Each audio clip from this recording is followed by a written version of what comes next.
bumisita nga ako sa bukid, guys. At tama ang chika ni Mama. Naging maganda na nga ang aming bahay. Ewan ko lang sa inyo kung nagagandahan kayo. Pero para sa akin, okay na yung bahay namin. Kaysa naman sa dati, diba? Na walang dingding, walang bubong. Ngayon, nagkabubong na kahit paano. Ayan, so maaraw. Sobra nang pumunta ako dyan. Kaya maganda pumunta dyan pag maaraw kasi hindi siya maputik. Yan yung tatay ko kumakain. Yan yung paligid namin. As in, puro kapunuan po. Ayan, tingnan yung bahay namin. May, ano na siya, bubong. O, may tawid na siya. Dati kasi trapal lang eh. Yan yung labas. Maliit lang naman siya, pero caring-caring na. Malamig yan paggabi. Diba? Kaso malamok lang sa bukid. Alam niyo na, malayo kami sa Kabiasnan. Malayo din kami sa mga bahay. Puro kabunuan lang yan. Punang nyog. Lahat. Puro puno ang makikita niyo, puno ng saging. So, yun. Medyo malalayo kami dun sa kalsada kasi parang kami lang yung bahay dyan. Kaya kahit sigaw ka dyan, okay lang. Yan yung bahay namin. Ipakita ko sa inyo yung yung loob. Hindi pa siya tapos eh. Ayan tinatapos pa siya. Nalagyan pa siya ng pawid. Kasi, syempre, dalawa lang po ang nag-aayos ng bahay namin. Sila, tito ko to, John, at saka, si Kuya Sakiloy lang po. Sila lang ang nagtatrabaho dyan, gumagawa ng pawid. Lahat-lahat sila lang po. Ayan, so, mahirap din. Kaya matagal siyang matapos kasi wala naman tayong pambili ng mga kung ano-ano, pang sukol, diba? Kaya ganoon. Kaya medyo matagal talaga siyang matapos. Pero okay lang. Ayan ang lawak-lawak ng lugar na yan. Diyan si Mama magtatanim kaso hindi pa kayo makapagtanim. Kasama talaga ako. Hindi, yung mama ko hindi pa makapagtanim kasi hindi pa siya tingin mo, madamo pa siya. So, kailangan pang linisan talaga. Yan yung mama ko. Medyo malayo yung namin eh. Hugasan. O, diba? Malayo din sa bahay namin. Kasi, yung bahay namin as in, bahay lang namin. Bahay lang talaga. Yung labas ng bahay namin. Doon kami nagluluto muna. Tapos, malayo yung namin, yung hugasan. Ayan yung balon namin. Malayo din. Yung CR namin, malayo din. So, lahat malayo, guys. So, parang nag-exercise ako pag ganyan ako. Hindi ko na pinakita pala yung dinadaanan namin kasi dati kasi natumba ako. So, mahirap na matumba ulit. Malayo siya sa Kabiasnan, sa kalsada. Medyo malayo pa yung nalakaran namin. Pero, walang problema kahit bato ba kasi wala nang nakakita. Puro puno lang nandun eh. Puro kapunuan, saging. Kaya, walang makakita talaga. Dalawa lang kami ng mama ko. So, sinong tatawa, diba? At saka, wag tayong mga ka-stroke. Wag tayong, syempre, kung hindi natin kaya, wag nating pilitin yung sarili natin, diba? Kasi, baka ikapahamak pa natin. Ayan, punta ako doon last week actually. Bumisita lang ako doon kasi ang tagal ko nang hindi nakakapaglakad-lakad.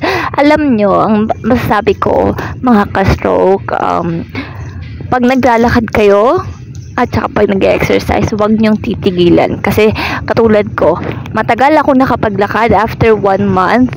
Actually, until now, hindi pa ako nakakapaglakad-lakad talaga ng sobra na nag-exercise sa labas, sa park. Nakakamiss na. Kaya, nagbago agad yung yung paglakad ko. As in, mahirap talaga. Pero, masal ako nahirapan. Pero, yun, kahit nakagawa ako ng gawaing bahay, pero napapansin ko talaga sa sarili ko na parang maiba, parang mas lalong humihina yung balance ko. So, ganun talaga. Kaya wag kayong tumigil mga ka-stroke, wag tayong tumigil. Kaya ngayon, ulitin ko ulit na ngayon na maaraw na kasi lagi umulan last month at saka ngayon. So, ngayon medyo maaraw na. So, kayang-kaya ko na maglakad-lakad sa labas. So, mahirap madulas, 'di ba? Kung maulan. At saka, alam nyo na, mahirap tayo. Hirap yung natin, paglakad. Kaya dapat mag-iingat din tayo. So, yun guys. Share ko lang sa inyo na wag kayong titigil. Kasi ako, more than 1 year na ako, imagine. More than 1 year. Tumigil ako sa pag-exercise sa labas. Kasi dahil nga sa laging umuulan. Pero ang laki ng changes ko. So, bumalik ako sa dati. Kaya wag niyong hayaan guys na tumigil kayo. Pero syempre, pag maulan, 'di ba? Sa bahay, okay lang naman mag-exercise naman ako sa bahay eh. Pero iba talaga sa labas. Ayan, yan ang ginawa kong exercise. Yan yung loob ng bahay namin. Tatay ko yan. Diyan kami natutulog ng mama ko. Actually, makawayan lang yan eh. Presko, kumbaga. Ganun talaga sa bukid eh. Wala na magdanakaw dyan kaya walang papasok dyan. Kami-kami lang eh.